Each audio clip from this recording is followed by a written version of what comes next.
Hi, this is Tavi Greiner, Astronomy.fm's Vice President of Communications. If you enjoy our programming, please let us know with a donation to astronomy.fm/donate. We really do rely on your support, and it's true, every little bit counts. AFM. Program complete. Enter when ready.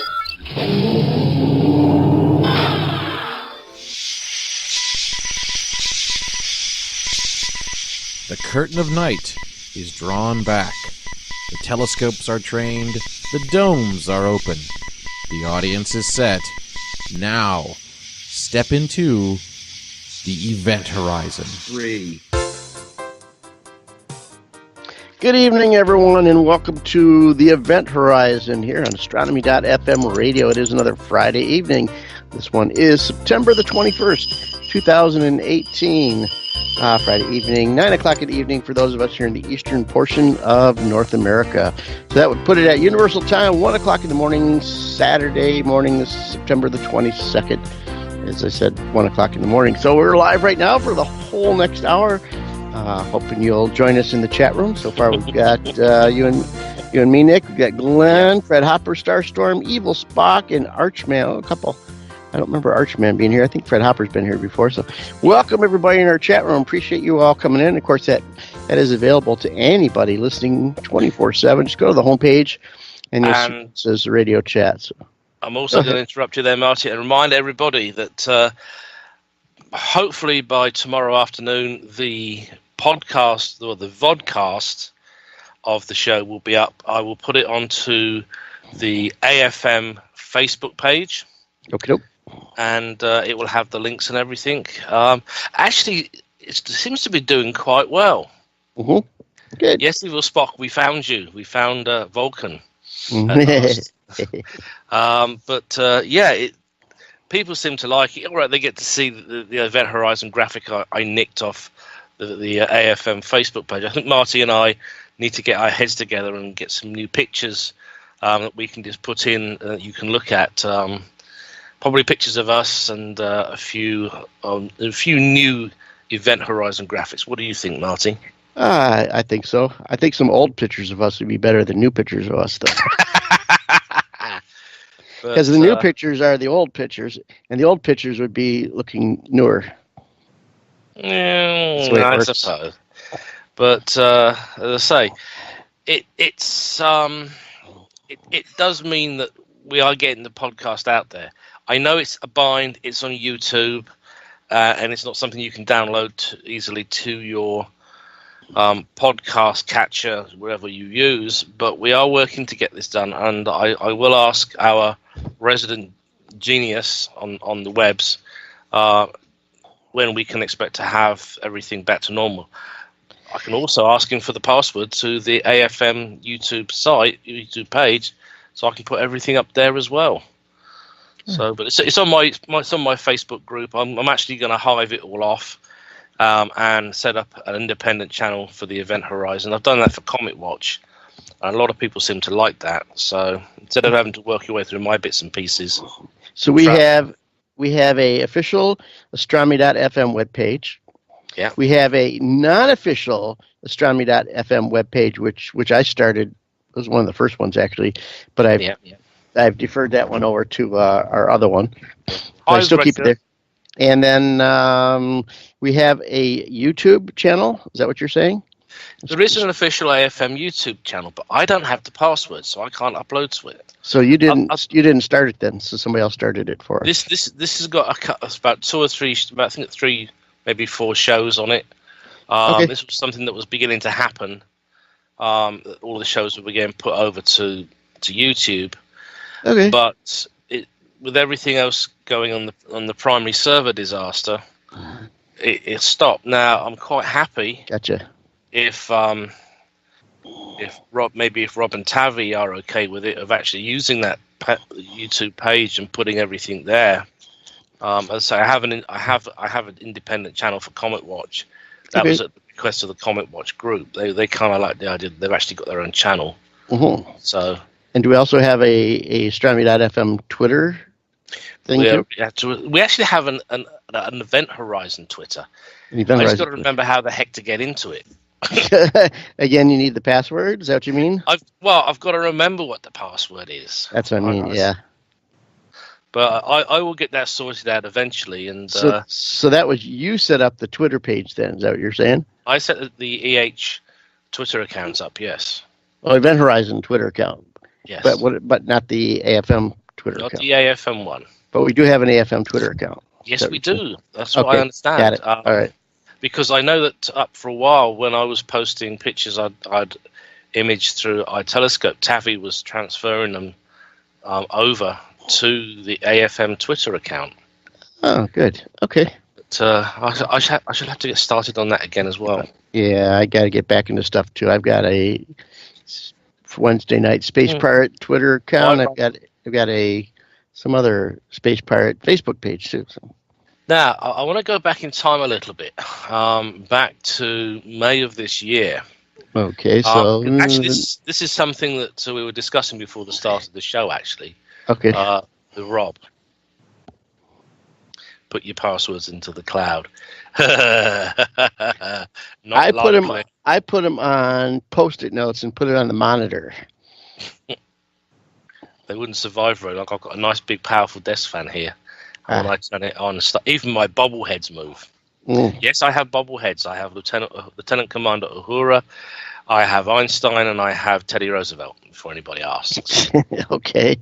And I have a monitor, one of Einstein too, which I haven't worked in a minute, along with my baryonyx Walker Eye and Mosasaur. Do you pick them up and bounce them around and make them talk to each other and stuff like that? No, I don't do that. Okay.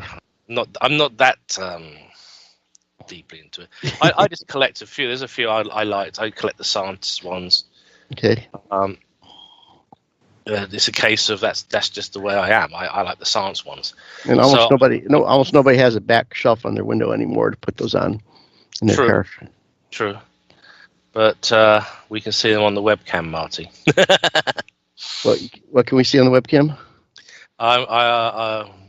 Fred Hopper's making a comment. We can see them on the webcam.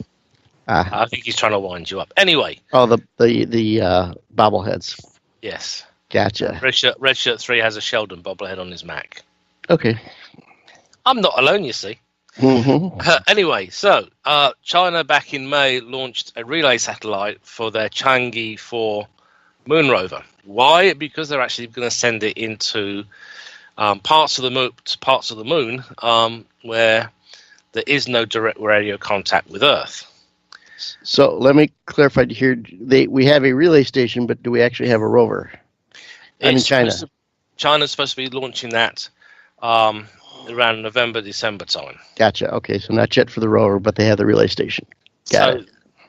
The relay satellite's in the Earth-Moon Lagrange Point 2.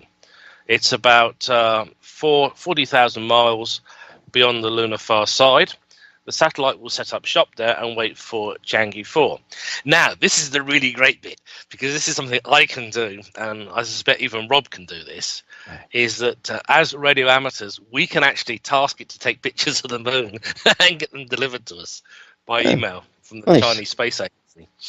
So basically what you do is you have to have at least 2 meter or 70 sems aerials, directional areas called Yagis. You then have to find and track the satellite, and then you can send to what degree of accuracy? Can you just point it at the moon and be close enough? You've got to be reasonably accurate. Think about this, but if you're sending 1 kilowatt into space as RF energy, by the time it's bounced back to the moon, you're looking at about something ridiculously low, like about 10 milliwatts. It is very, very faint. The return signal is faint. It's called space loss. And unless you really love mathematics, you don't really want to get into that tonight. So you actually have to kind of aim behind the moon then, to point in space behind the moon. Yeah, you're looking for a particular point that's about 40,000 miles beyond the lunar far side. However, the nice thing is, of course, you can command the camera that's on board the relay satellite and you can take pictures of the moon. You can take pictures of parts of the moon that the average the average amateur lunar astronomer is probably going to rip his hair out for. Mm-hmm. So if it is going to be an interesting thing to do, and of course, once I get a chance, I will definitely be sending it messages. Oh yes, I'm definitely going to play around with it. Obviously, you need to find a tweet. So you can look for that obelisk on the far side of the moon that everybody thinks is there. Oh, that's supposed to be buried in Tycho. And the hidden. Oh, is that? I thought it was something on the far side. No. How about the hidden cities and bases and stuff like that? You can. Yeah, put it this way: it's just the biggest load of poppycock and hogwash. The same with having what was that movie? Amazon Women of the Moon or something? There was one like that. I think so. Yeah. Yeah. So anyway, if everything goes to plan, I really don't see why it shouldn't. Chang'e 4 will become the first craft to ever touch down on the moon's far side. Mm-hmm. And of course, the really great thing is, instead of the Chinese news agencies having to be the ones that are screaming about how great they've done, it's probably going to be most of the radio amateurs who are astronomers like myself, who are going to get to have the fun, have the pictures, and say, I took a picture from a Chinese relay satellite of a point on the far side of the moon, and how is that for some nice potatoes to have? That is probably going to be to get those images downloaded either through email or directly from the space probe, which is what most of us are seeing as being the option. We're going to have a data stream from space, which will allow us to see the far side of the moon. And it's going to really, yeah, okay, you can say we've got LRO, we've had and everything else that's been around there, and Clementine and stuff. But to actually personally take your own picture of the far side of the moon, that is definitely going to be a one-upmanship, I think, in terms of amateur astronomy. I think so, too. There'll be another contest of how many features you can identify on the far side of the moon. As Red Shirt 3 is pointing out, it's the old one of R squared that gets you. So, as I say, it's just really great what we can actually do. And the really brilliant thing is, the Chinese are really encouraging amateurs from the rest of the world to take part in the mission. Mm-hmm. Now, the next step would be to set up a station here on the Earth that people could log into on their computers and use the Earth station as a relay to the relay to to see the far side of the moon. Well, as I say, I think the other thing is for the Chinese government, it gives them redundancy.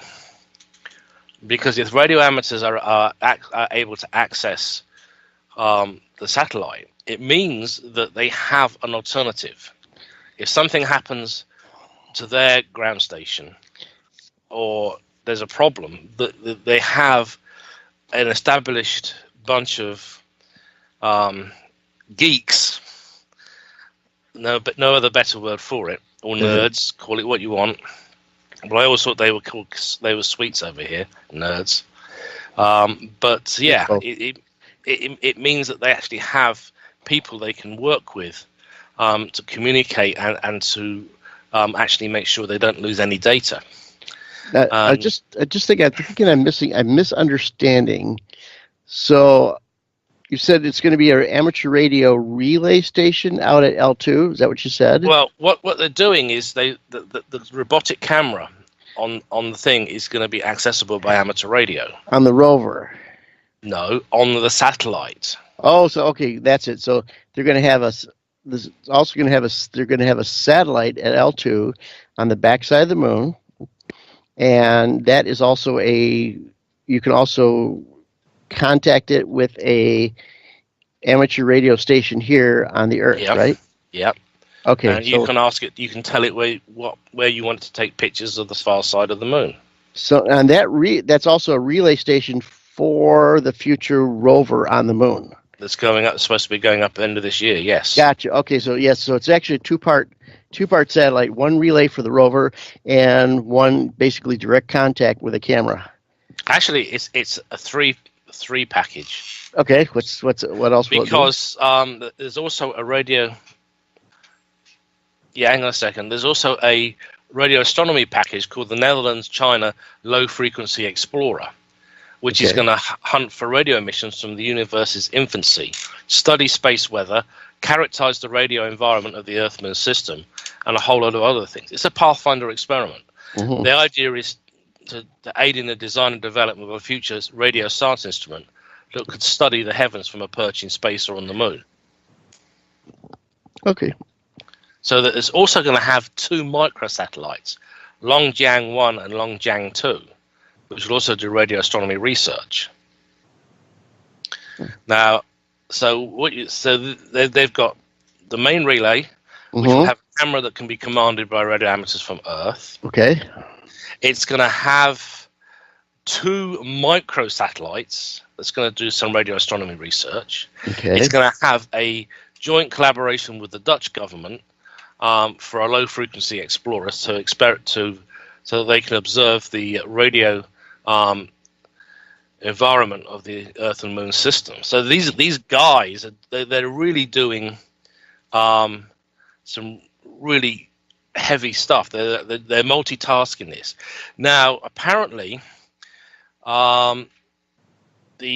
everything was developed by the Harbin Institute of Technology in Heilongjiang province. Now, Heilongjiang means Black Dragon River. It's the Chinese name for the river that the Russians call the Amur. It's part of the China-Russia border. Mm-hmm. And Longjiang means Dragon River. So the satellite is called Kuai Guo, which means Bridge of Magpies, and it's a nod to a Chinese folktale where magpies formed a bridge with their wings on the seventh night of the seventh month of the lunar calendar to allow the seventh daughter of the goddess of heaven to cross and meet her beloved husband, who was separated from her by the Milky Way. And of course, Chang'e, meanwhile, is the Chinese moon goddess. Mm-hmm.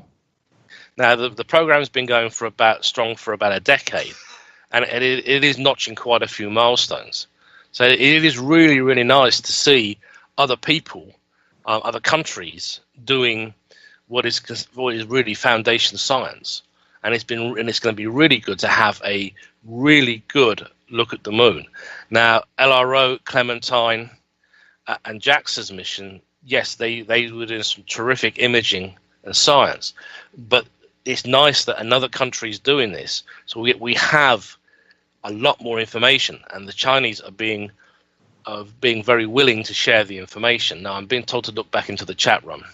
Yeah, I got one question from Glenn. Says, would the far side of the moon have more dust? I'm thinking probably yes, because there's a lot more small cratering on the far side than there is on the near side. The near side's got the mare, which were side of the moon that was impacted by much larger objects, and so it punctured the crust, went down and got into the magma, which welled up and basically mostly filled in the craters, and there's a lot of those on the near side. So with less, and then there's not so much small cratering on the near side compared to the far side. The far side's got a bunch more small cratering. So I think small cratering would create more moon dust. Might not be thicker, but certainly covering over a larger area. That would be my best guess. I don't know about the depth of it, but just thinking there would be, obviously there's a more of a area of moon dust on the far side. Now, StarStorm's put a link in. I'm just trying to get it open so that we can have a look at it. It's about the color composition of meteors. Now, come on, NASA. It's not found. Changing topics? Well, yeah, we're changing topics. So we're off the moon. Okay, gotcha. Yeah. Well, we've done nearly 20 minutes on the moon. So it's 15, 20 minutes. And I'm just trying to find this meteor image, this meteor link. It's a big moon. It's a very big moon, yes. And it's actually waxing quite nicely tonight. I've had a look out the side of my window. Mm-hmm. And another few more days till full moon. Next Tuesday will be the full moon, by the way. Yep. And right now the moon is in the constellation of Capricorn. Actually, we just missed not an occultation, when the moon goes in front of It's an occultation. Yeah, when the moon goes in front of a star, what was the name of that star? It was like Delta Capricorn, which had a name to it. I have to go back in my star chart here and see what it was. A second here. Deneb El Jedi.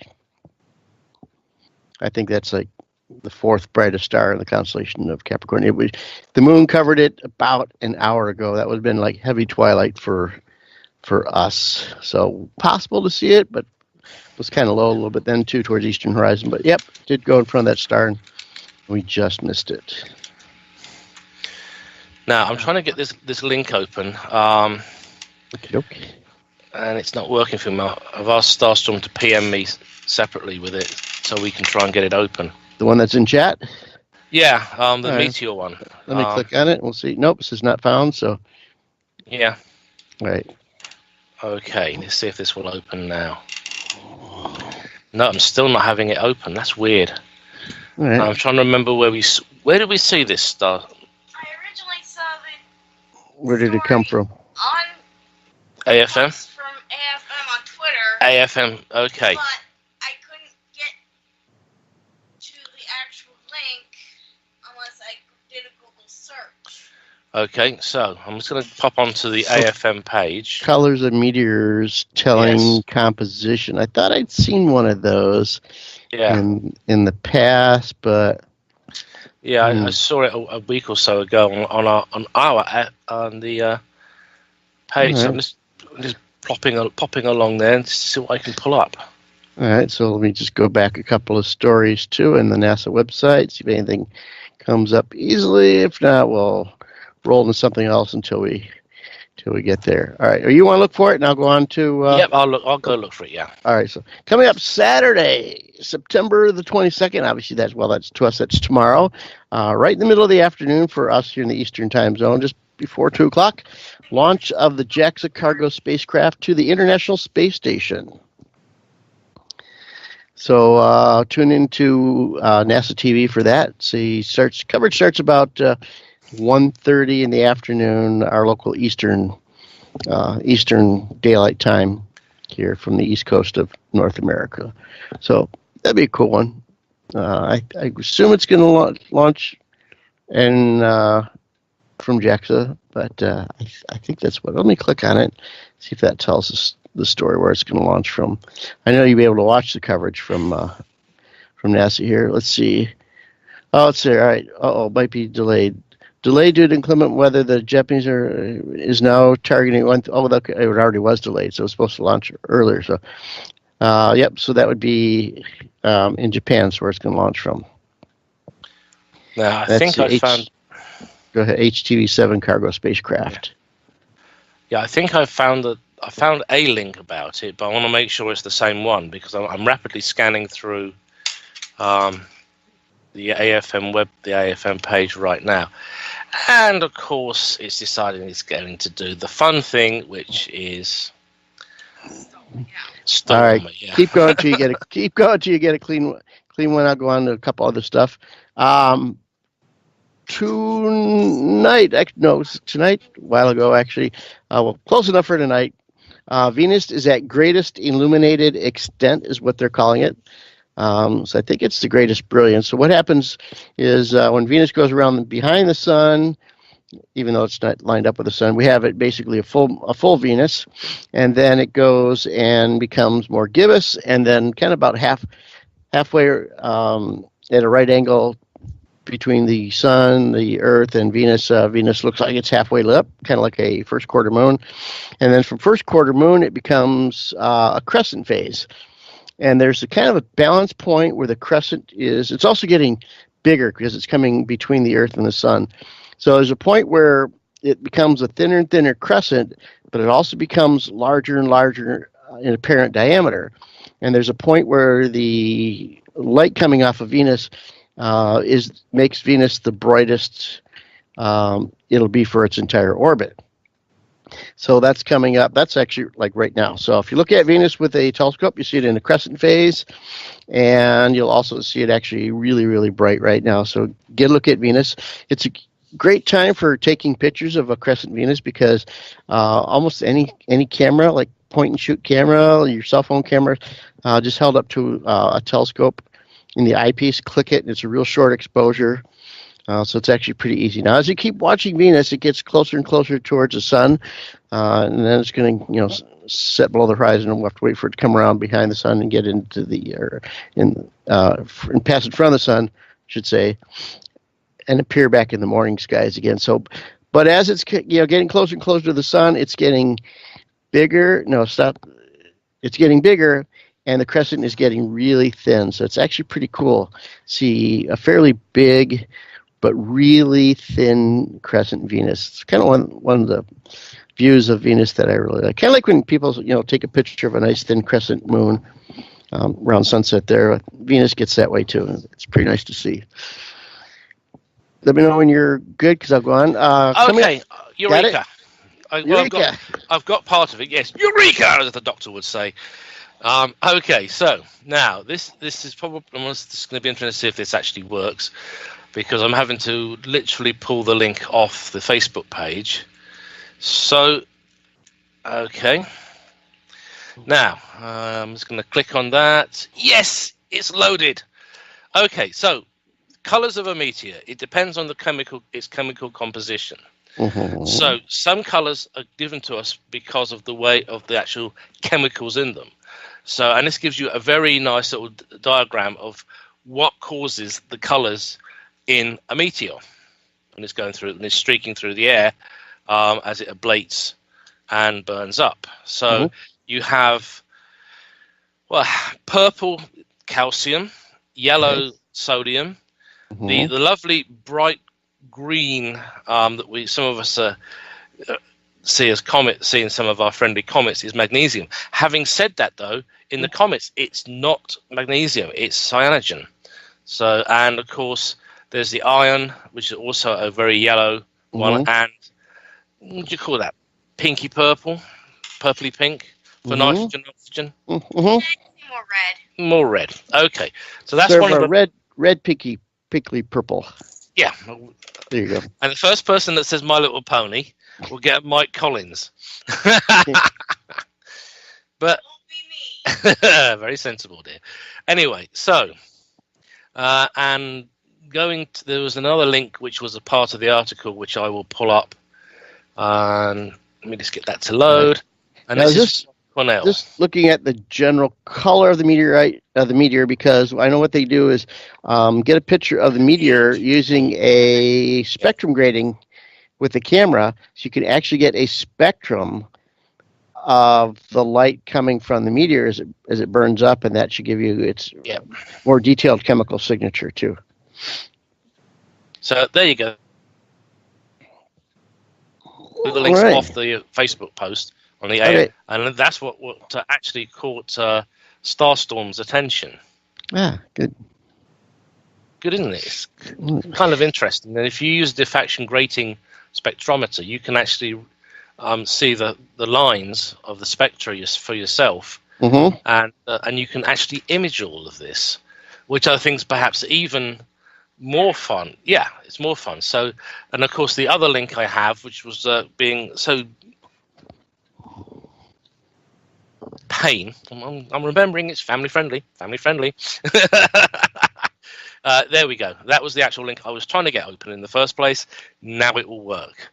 Alrighty. So it's from the Leonid page at NASA. Okay, cool.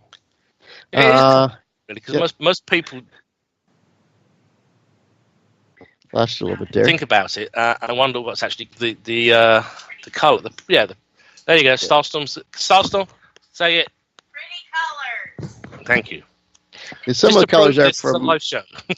some artificial satellites coming in and burning up too. Will give you some distinct colors too. Yeah. Of meteors coming in. So, Neptune and the Moon will be kind of close together Sunday night. Let's still take a break, and then I want to get into the equinox coming up Sunday. Yes, it's almost upon us. Yep. All right, let's do a little station identification. You're listening to the Event Horizon here on Astronomy.fm radio. It is What is today? Friday night, about 9:30 in the evening. For those of us in the eastern portion of North America, it's September the 21st, 2018. Universal Time would put it at 1:30 in the morning, Saturday morning, September the 22nd. That's Universal Time right now. And of course, come on over and join us in our chat room if you'd like to do that. It's right at the homepage, astronomy.fm. You'll see it on the homepage. Click on that and come on over and join us. Glad to have you here. Redshirt 3 is saying that the RSpec is a very cool grating and some software. I think I've looked at this one point, and if it's the one I'm thinking of that I saw in Sky and Telescope. Yeah, I think so too. Yeah, it's a lovely piece of kit. And when I saw the price, I said, no way. Not going to happen. Yeah, but I'm thinking, I'd really like to get into at least a little bit of spectral work. I think that'd be fun. Because once you know how to do it, and maybe, just maybe, you might be able to image a supernova and get a spectrum of it. Be the first one to do that. That'd be pretty cool. Well, if you've got the instruments, yes. I'm getting closer. I'm getting closer and closer to mine. Yeah. Got the telescope, the spectral grating, and you got it ready to run and set up real quick. Well, as I say, the nice thing about a DOB is it takes all of 10 minutes to set up. Mm-hmm. And if you've got a proper cover for it, and I will be verifying that it's safe to do this, by the way, when I get mine. You can pretty much keep it out year long. All you got to do is take the shroud off, check the optics, remove the cover off the mirror, attach your camera, and Bob's your uncle, as they say. Basically, a very non-airtight observatory. Yeah. It's basically just covering the telescope. Yeah, they stay out there in the hottest summers and in the coldest winter times. It's not so bad. They can handle quite a temperature variance being outside. It's just not good to get rain into the mechanism, the electronics especially, even the gears. If they're greased, okay, but the grease starts wearing out, you get rusty gears and stuff like that. Well, that's where you have to start making sure you're doing regular checks on your equipment all year round. Yep. But yes, Glenn, Glenn liked the comment. But that's when you start really thinking about a runoff shed or a dome. And I know that eventually I will have to give in and go that route. I've got a few things that I want to put up in my warm room. Like one I've been told no to repeated times by StarStorm. I want to put a HAL or a SAL 9000. You know the camera from 2001, 2010. HAL and SAL, yeah, because 2010. And I'm not the only one who says no. One of the computers used was the SAL 9000 to diagnose what happened to Hal and why. But we all know what happened to Hal. You gave him too many secrets to keep, and he went paranoid. Mm-hmm. But Black Redshirt says Telegizmos has a cover rated for 365 days a year. I may check that out. I may well check that out. But I don't know. I would love to have an AI like that in the observatory. But I don't know. Would I go for Andromeda Ascendant, or do I go for HAL or 9? Sorry, what was that? Jarvis? Maybe? Yeah, or maybe Jarvis. That one wouldn't scare me nearly as much. I have been thinking more and more of putting my telescope back together, so hopefully that'll happen this winter. Well, as I say, hopefully this winter I will get a chance to get out there with it and get it on the moon.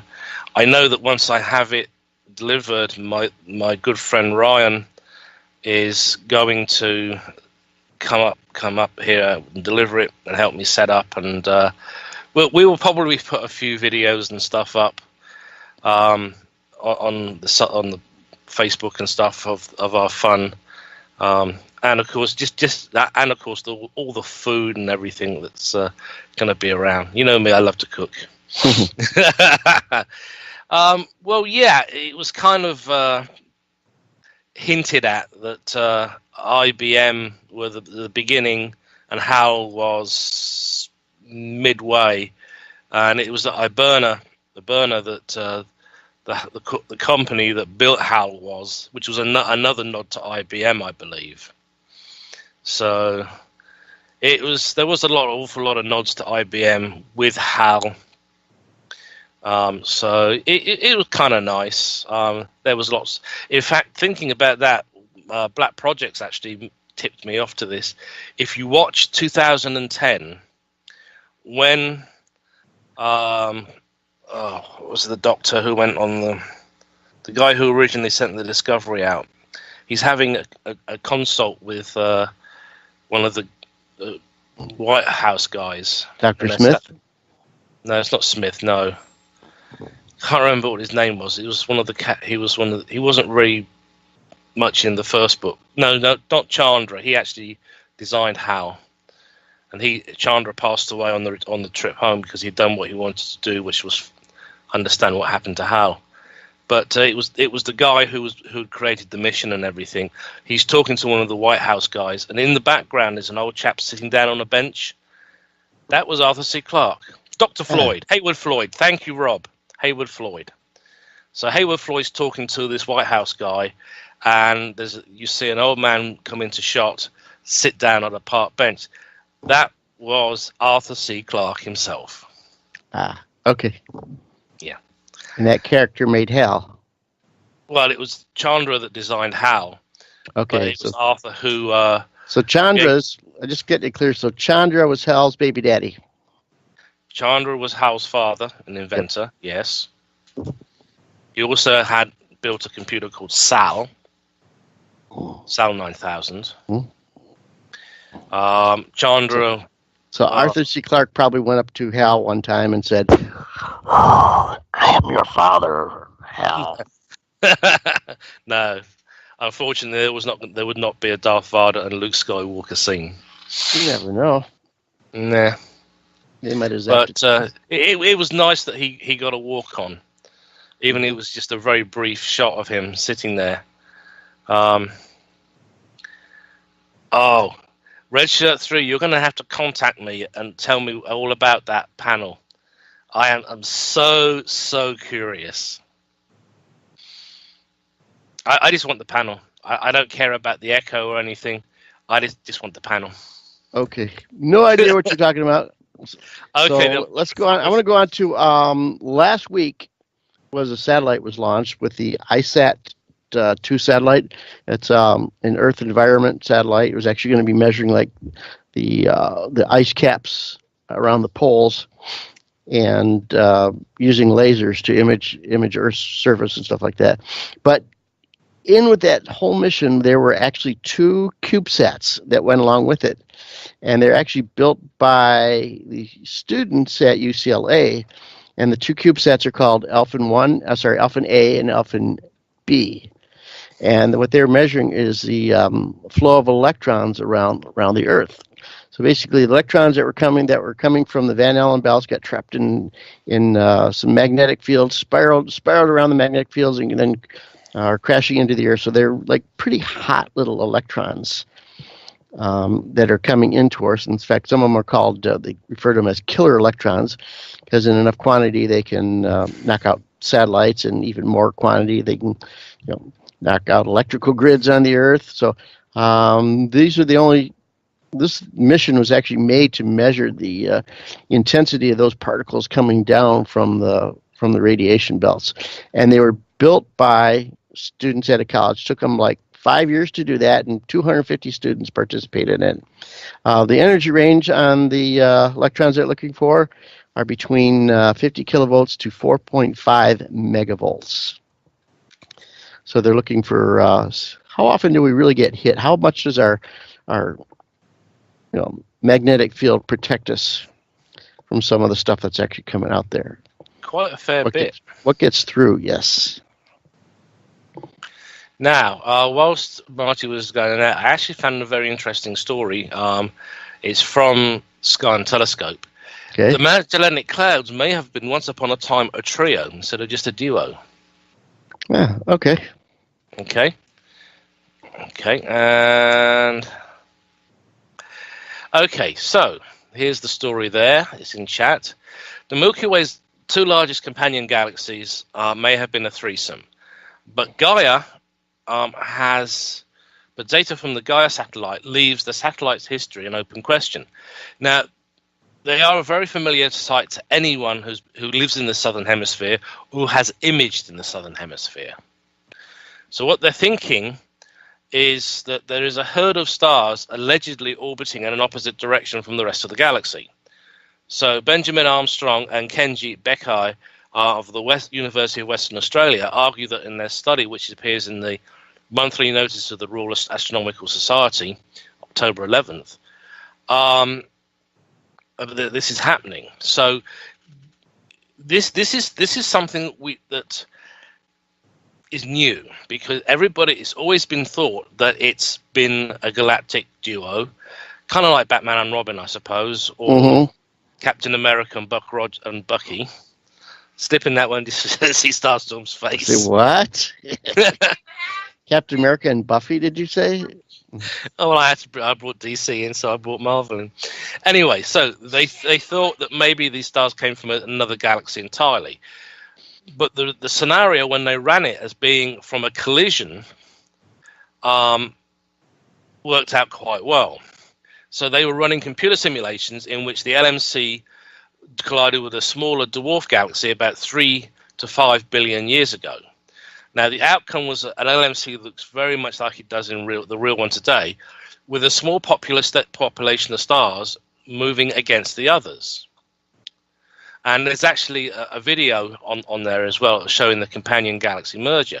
Now, we have seen what happens when this does happen, because if you look at some of the ARP galaxies, a lot of these are these have been created through the collisions of two galaxies moving, either colliding sideways edge on, or moving through each other.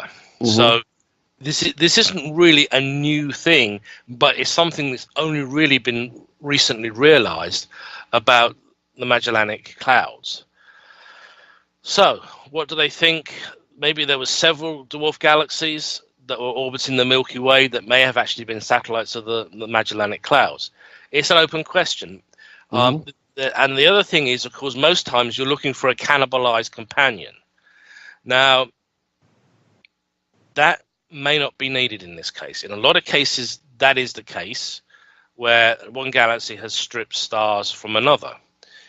But there isn't a cannibalized companion in this case. And Olsen, who's also been looking at the data on those stars from Gaia, Olsen doesn't like...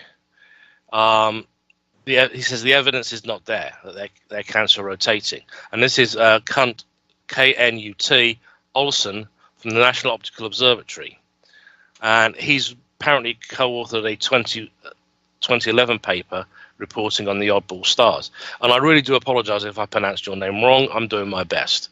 He points out that several of the dwarf galaxies may have been discovered in the past few years are actually satellites of the Magellanic Clouds. It's going to be interesting. I'm looking forward to seeing more information about this. Armstrong, I've got one kind of related to it, so go ahead, though. Okay, well, so some say that a third Magellanic Cloud may not be potentially needed, but it is something worth considering. So the only way we're really going to know is if there was some feasible way to travel back between 3 and 5 billion years and actually observe the whole thing, preferably a little bit closer than from the Earth. But it will also probably be very nice at that point to get some very nice CCD images and really let everybody go, how did you get them? But the computer simulations seem to be fairly solid, so let's sit back and see what happens.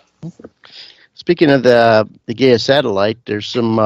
They've been using it for a lot of different things. In fact, they think they've detected some strange motions in our own Milky Way galaxy by using the Gaia data, which actually could detect the motion of stars. So they think they're seeing a little bit of kind of wobble from a galaxy that came close to the Milky Way galaxy. It's a Sagittarius dwarf galaxy. Let me put the article in our chat room here. Let's see where we go. There we go. Check that one out. Yeah, we know the bunch of dwarf galaxies around them. Some of us are bigger, and some of them are bigger and smaller, and some of them have been absorbed, or at least partly absorbed by the Milky Way galaxy. This is a galaxy that's kind of a little bit beyond the Milky Way galaxy. It's the Sagittarius galaxy, and they think they actually can detect how it's actually affected the Milky Way galaxy by kind of like disrupting the motion of some of the stars at the closest point of where that galaxy would have passed by. Actually they can actually detect the motion of the stars in our own galaxy and say, hey, these aren't stars that are going around us like they normally would. They were disrupted by something else. And they kind of fit all together. I think the thing is, Marty, it's really a situation now where we're putting up more and more sensitive instruments into space and what was thought to be the case 3 years ago is being rapidly changed. We put up a new satellite to look at the universe as a whole and to try and detect radio emissions even from the infancy, from the babyhood of the universe. And it's yes, we'll be getting to the point where we're doing it, but it's changing its long held and established beliefs. The same way that Hubble did with Cepheid variables. Up until a long time, the Andromeda Galaxy was thought to be a nebula and part of our galaxy. And we're using the Cepheid variables. Hubble was able to prove it's a galaxy. It's an island universe, really, all on its own. And it's also one that's going to be that will eventually interact with our galaxy again. So again, this is something that's come up, is the fact they're now thinking of not just the oncoming pass through of the Andromeda Galaxy with the Milky Way. They're beginning to think that there maybe have been at least a couple more times, and where they've interacted before. They've interacted before, and they're going to interact again and again until there is perhaps a total merger between the two. Again, this is something we really don't know, but the scientific evidence is beginning to accumulate because we now can use equipment that is more sensitive. So when you think we started off with old-fashioned glass photographic plates and hard night after night of putting an eye to a telescope and everything. Now we've moved on to satellites. The satellites are getting better. They're getting more sensitive. They're having to be moved further away from Earth because of all the radio noise. And we're finding out more. And the greatest thing about going back to the moon is the moon, the far side of the moon, is A, it's unexplored, thank you, and B, it is a perfect radio blacked out area for radio astronomers. Well, radio blacked out from the Earth, but it blocks radio waves from the Sun and Jupiter yet. Yeah, basically it blocks most of the stuff we're putting out. Yes, our garbage. Our garbage, because when you drive up to Dodgerell Bank, I had to turn my 2-meter radio off and my 77's radio off because my radio can actually overload the radio telescope. The way to think about this, they are looking at signals that are perhaps 2 or 3, maybe even 1 milliwatt or even a microwatt. I'm putting out 50 watts of RF. That's a lot more and a lot closer. And it's a lot closer, and it will mask what they're looking for with the Mark II telescope, which is the greatest thing since sliced bread, because it was built. The original version was built just after the Second World War, and Bernard persevered. He got all the help he wanted, all the equipment. He had philanthropists come in and actually finance the last part of the job. And once he actually got Jodrell Bank up and running, some of the things that they were actually discovering were incredible. And of course, even the greatest thing, the most publicly famous thing it did, was it intercepted the fax transmissions from a certain Russian I think it was one of the Venera probes. One of the early ones, yeah. But the Daily Mirror in the UK was publishing pictures of a planet in our solar system before the Russians could in Pravda. And the Russians were getting really, really upset because they just had their great propaganda coup blown out the water by this British scientist and his humongous radio telescope. A couple of space probes have been up for a little while now, but they've basically just gotten their first test image or main images, just all basically three probes. The test probe, TESH, which stands for the Transiting Exo Survey Satellite, just returned a mission. That's the one that has like 4 cameras and 4 lenses, and they're going to be photographing huge areas of the sky. The Parker Solar Probe, so that's one that's going to get really close to the sun. And the GOLD mission, which I hadn't heard about before, it's a mission that studies the dynamic boundary between Earth and space. So all 3 of those basically got activated this week. 3 at a time. Now, so that's going to put a link in. Actually, this link actually mentions TESS as well. Okay. Okay, so there's the link. Now it's also got some other stuff in there, and that was what I was really looking at. Okay, so there's TESS's first exoplanet has been discovered. Oh, cool. And it's around the sun-like star Pi Mensae. It's 60 light years away in the constellation Mensa. It is visible to the star is visible to the unaided eye under clear dark skies, magnitude 5.7. Now, the star was already known to host a planet 10 times the mass of Jupiter on an oval-shaped 5.7-year-long orbit. Now, Chelsea Hong at MIT and colleagues have found another planet that's a giant Earth that's only twice the Earth's size in the same system. Well, it's not so giant. That's not bad. That's not bad. That's pretty quite good.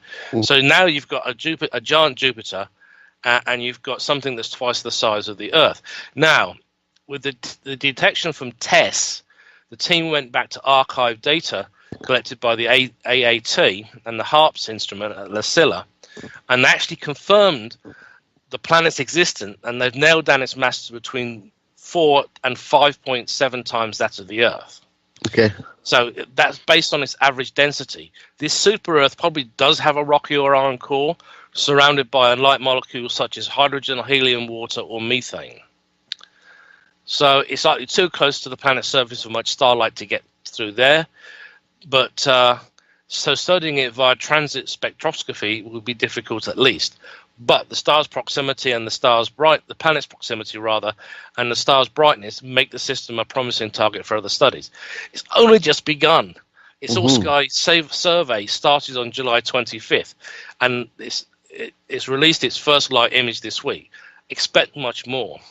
Have to figure out the like size and density combined together, because if they know it has 5 times the mass of the Earth, but it's twice the diameter of the Earth, it could still have pretty close to Earth gravity at its surface. Because it's not proportional. It depends on the size. Now, if it was 5 times the mass but the same diameter as the Earth, then it would have 5 times the gravity at the surface. But you double that, and that makes about double the size. I think gives you 1/4 the gravity, so you're looking at 1 1/4 times the gravity at the surface of a planet like that, and that's certainly livable compared to 5 times. Oh yeah. Now, how do you measure an asteroid with a black hole? How do you measure an asteroid with a black hole? Yeah. Okay, so what you do is light gravitational lensing. Well, you may be on the right track. So when main belt asteroid 372 Palmer crossed in front of a galaxy on May the 15th of 2017, astronomers were ready. Now, the supermassive black hole at the galaxy center, known as TKS 41 plus 268. It whips out a radio-emitting jet pointing almost directly towards the Earth. Mm-hmm. As the much closer asteroid passes in front of the jet, it blocks the radio signal, mostly. Now, radio waves were skipping off the edge of the asteroid, producing a diffraction pattern, enabling Jorma Haku of the University of Helsinki, Finland, and colleagues to measure the size, the shape, and the orbit of the asteroid. So the measurement was made by comparing observations as the radio shadow raced across the US at 51 kilometers per second. That's about 120,000 miles per hour. The shadow crossed a radio dish in Brewster, Washington, that's a part of the VLBA, the Very Long Baseline Array. But it avoided other dishes in California, Texas, Arizona, and New Mexico. Analyzing the different observations led to the confirmation of La Palma's size and shape. It's about 192 kilometers across, and it's a blade. And an orbit calculation 10 times more precise than previous observations have allowed. Now, there is a link to the VLBA's press release and the paper is to appear in the Astronomical Journal. So that is how you measure an asteroid with a black hole. Brilliant, huh? Yep. I got to put this article in our chat room here. You got to look at this picture. This picture just irritates me. Okay, right the homepage of NASA today. You see this picture on there? Now, the title of the article is NASA Home and City, New Interactive Website Traces Space Back to You. Okay, and they got a couple of little cute cartoons of like one of NASA and one of a house, but they made it look like flat Earths. Like, what were they thinking? Don't make anything look like a flat Earth. It might be a cute little cartoon, sort of a demonstrator thing, but they made it look like there's two flat Earths there. Don't do that. Don't feed flat Earthers something from NASA that looks like flat Earth. What were they thinking? Oh, it just irritates me to put something like that. It kind of reminds me of an Outer Limits or Twilight Zone article too. Now, here's an interesting little fact. The water filtration system you may have in your home actually dates back to the Apollo era. Originally designed to purify water for the Apollo astronauts, NASA's silver ion technology purifies and softens water, whilst inhibiting bacteria growth in filtering units. Today, it's used as a combined technology to create home-use water filtering systems that only purify and soften, but also remove objectionable tastes and odors. Like a Brita filter, yeah. So when you think about it, what has space done for me today? It's given you a purification system. Not only will it take out bacteria, and not only will it purify and soften, it will also make it taste a lot better. Space has also given us expanded communication systems so that we can spend our rest of our lives watching cute kitten and puppy videos. Yeah. And of course, the technology created by NASA is in your mobile phone too. Of course, you can spend that time listening to Astronomy.fm radio too. Even your microwave, I believe. Yeah. Microwaves. So microwaves came out of World War II. Yes, they would. Out of radar. The radar. Yeah. Yep. So, and of course, the NASA spacesuits and firefighter gear uses a similar fabric. They've improved their incredibly fire-resistant polymer fabric that's now used in spacesuits and spacecraft so much that it's now commonly used in firemen's protective gear. And there's absolutely, well, there's still other civilian and military applications, but the thermoplastic material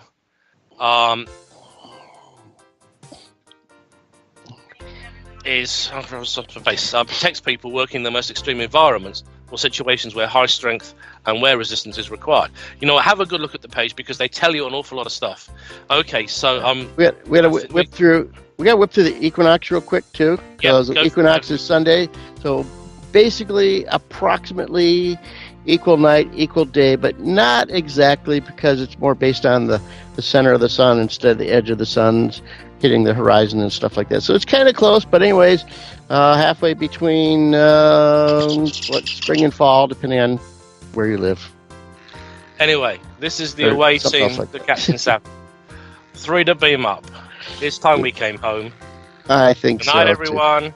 Thanks, everybody, for listening in. Thanks, everybody, in our chat room tonight. Really appreciate you being here. We've got more programming coming up, so stay tuned. I think there's a Jodcast coming up. All right, all. Good night. Good night. We hope that you've enjoyed this program from AFM Radio, the broadcast service of Astronomy.fm. This program has been released under Creative Commons license. Please contact us for details. You may find more of our AFM original programs on our website. It's really easy to find us. We are Astronomy.fm. You may also find us in the iTunes radio listings near the top of the News Talk section, and also as an iTunes podcast selection. We'd love to hear your comments. Please email us at radio@astronomy.fm. Thanks so much for being part of the voice of astronomy around the world and across the known universe. This is Astronomy.fm Radio. Hi, this is Tavi Greiner, Astronomy.fm's Vice President of Communications. If you enjoy our programming, please let us know with a donation to astronomy.fm/donate. We really do rely on your support, and it's true, every little bit counts. AFM. There I was, doing my thing, and all of a sudden, wham! Astronomy right between the eyes.